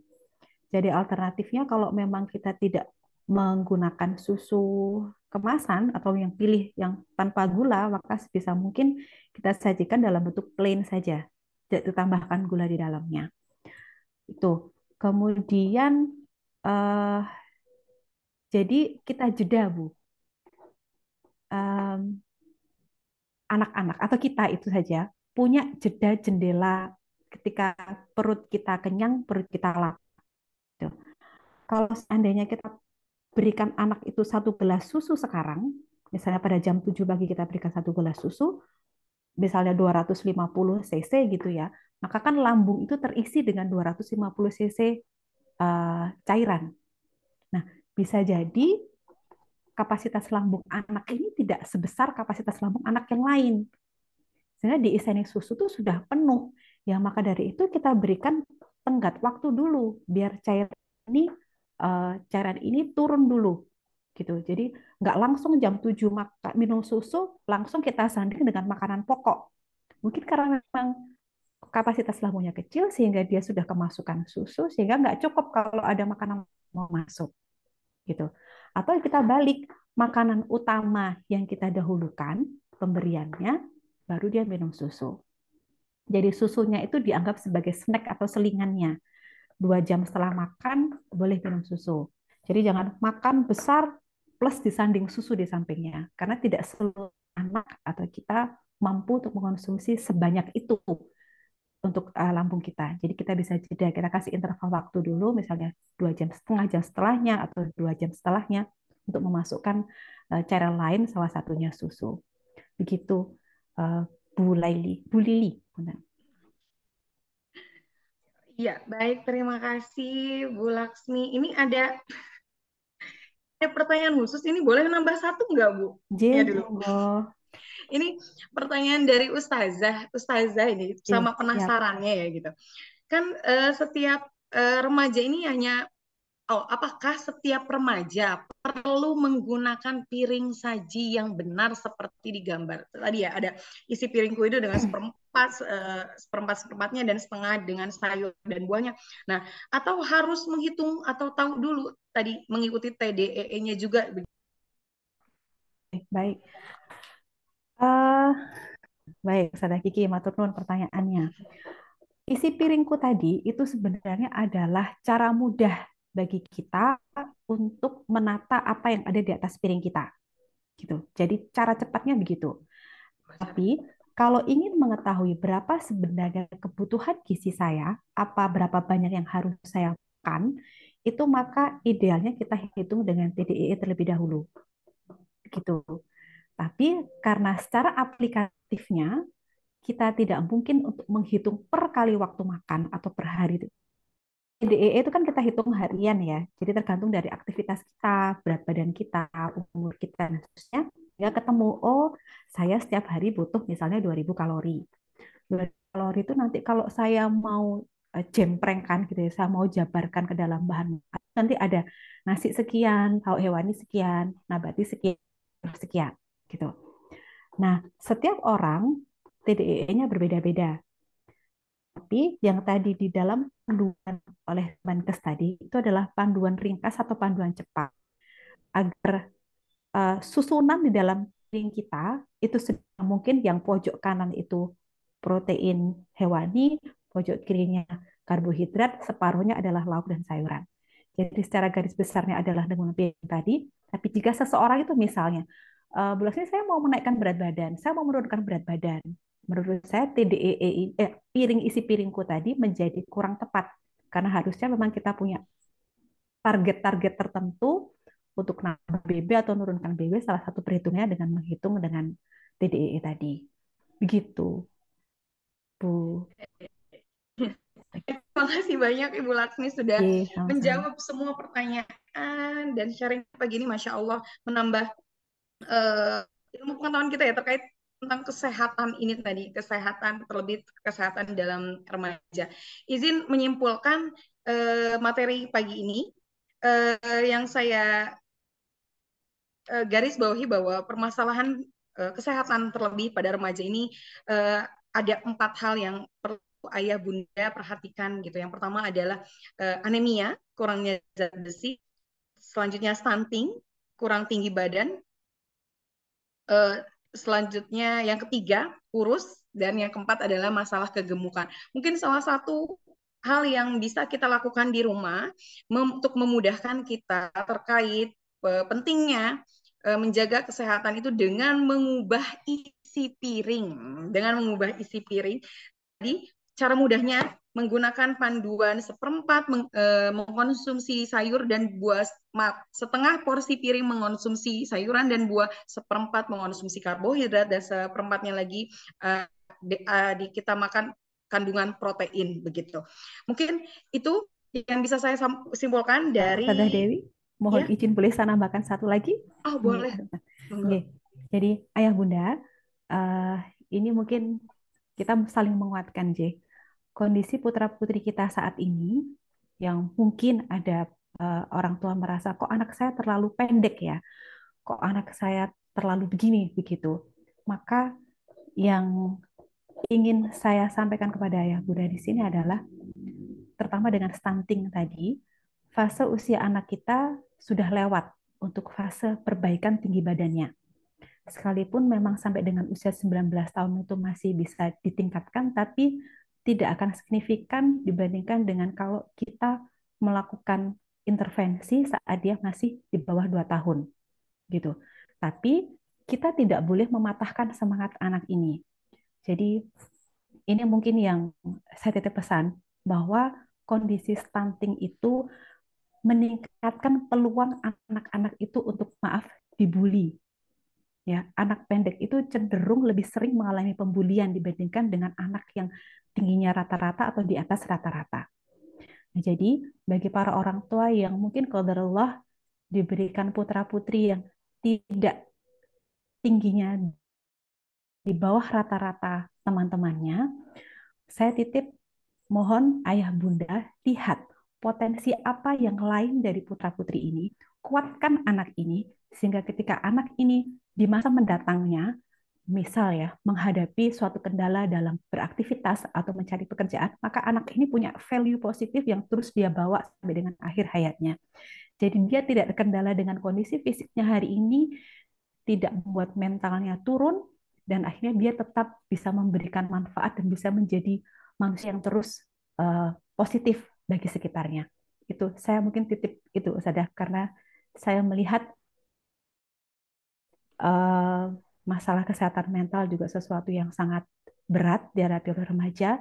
Dan kalau dari sisi gizi, salah satu kontributor yang memperburuk kesehatan mental adalah dari tinggi badan yang dipicu oleh kondisi stunting ketika dia masih kecil dahulu. Dan bagi orang tua yang memiliki remaja putri ini adalah nanti akan menjadi ibu. Jadi kami titipkan para remaja putri ini eh, mohon dijaga kesehatan secara fisiknya juga, sehingga nanti ketika dia hamil, dia tidak kekurangan berat badan, sehingga dia nanti akan mengandung putra-putri atau cucu-cucu panjenengan dengan tinggi badan yang optimal, sehingga ketika dilahirkan tidak mengalami stunting. Begitu. Jadi saya titip sejak remaja, kondisi anemia diperhatikan, asupan proteinnya diperhatikan, sehingga dia nanti insya Allah akan melahirkan generasi-generasi yang lebih baik untuk selanjutnya. Begitu saja. Sadah matur nuwun sangat. Terima kasih Ibu Laksmi sekali lagi. Baik Ayah Bunda semua, Alhamdulillah kita sudah menyimak bersama materi yang disampaikan oleh Ibu Laksmi. Begitupun dengan pesan tadi, semoga kita sebagai orang tua bisa memberikan, bisa mengupayakan kesehatan yang terbaik bagi anak-anak kita. Baik Ayah Bunda semua sudah memasuki akhir sesi acara kita. Acara berikutnya yaitu pembacaan doa yang akan dipimpin oleh Ustadz Munir. Kepada Ustadz Munir dipersilakan. Terima kasih Ustazah Dewi. Assalamualaikum warahmatullahi wabarakatuh. Ayah bunda yang dirahmati Allah, mari kita berdoa sama-sama. Semoga ilmu yang kita dapatkan dari parenting hari ini, materinya padat ya. Insya Allah semoga kita bisa mengambil ilmu dan bermanfaat untuk putra-putri kita semua. Kita doa bersama-sama ala hadiniyah wala kulli niyatin sholihah. Al-Fatihah. A'udzu billahi minasyaitonir rajim. Bismillahirrahmanirrahim. Alhamdulillahi rabbil alamin arrahmanir rahim maliki yaumiddin. Iyyaka na'budu wa iyyaka nasta'in. Ihdinas siratal mustaqim. صراط الذين أنعمت عليهم غير المغضوب عليهم ولا الضالين آمين. اللهم صل وسلم على سيدنا محمد وعلى آل سيدنا محمد. الحمد لله رب العالمين حمدا يوافي نعمه ويكافئ مزيده. يا ربنا لك الحمد كما ينبغي لجلال وجهك الكريم لعظيم سلطانك. اللهم صل وسلم على سيدنا محمد نبي الأمي نبي الرحمة. اللهم اغفر لنا ذنوبنا ولوالدينا ولمشايخنا ولمعلمنا وذوي الحقوق الواجبة علينا ولجميع المسلمين والمسلمات والمؤمنين والمؤمنات الأحياء منهم والأموات. اللهم يا غني يا حميد يا مبدئ يا معيد يا رحيم يا ودود أغننا بحلالك عن حرامك وبطاعتك عن معصيتك وبفضلك أمن سواك اللهم أرنا الحق حقا وارزقنا اتباعه وأرنا الباطل باطلا وارزقنا اجتنابه ربنا آتنا في الدنيا حسنة وفي الآخرة حسنة وقنا عذاب النار صلى الله على نبينا محمد وعلى آله وصحبه أجمعين والحمد لله رب العالمين. Terima kasih. Alhamdulillah. Assalamualaikum warahmatullahi wabarakatuh. Waalaikumsalam warahmatullahi wabarakatuh. Terima kasih Ustadz Munir yang sudah menutup rangkaian acara pagi hari ini dengan doa. Baik Ayah, Bunda, Bu Laksmi juga terima kasih banyak yang sudah bergabung bersama, belajar bersama, kita sharing bersama. Mudah-mudahan apa yang kita dapatkan menjadi tambahan ilmu yang barokah bagi kita semua begitu. Baik, mungkin demikian rangkaian acara kita pada pagi hari ini. Saya akhiri dengan pembacaan hamdalah dan doa kafaratul majlis. Alhamdulillahirabbil alamin. Subhanakallahumma wa bihamdika. Astagfirullah. Mohon maaf dari saya apabila ada kesalahan. Wassalamualaikum warahmatullahi wabarakatuh. Terima kasih Ayah Bunda semuanya. Semoga selalu dalam keadaan sehat. Mohon izin pamit. Oh, Ibu.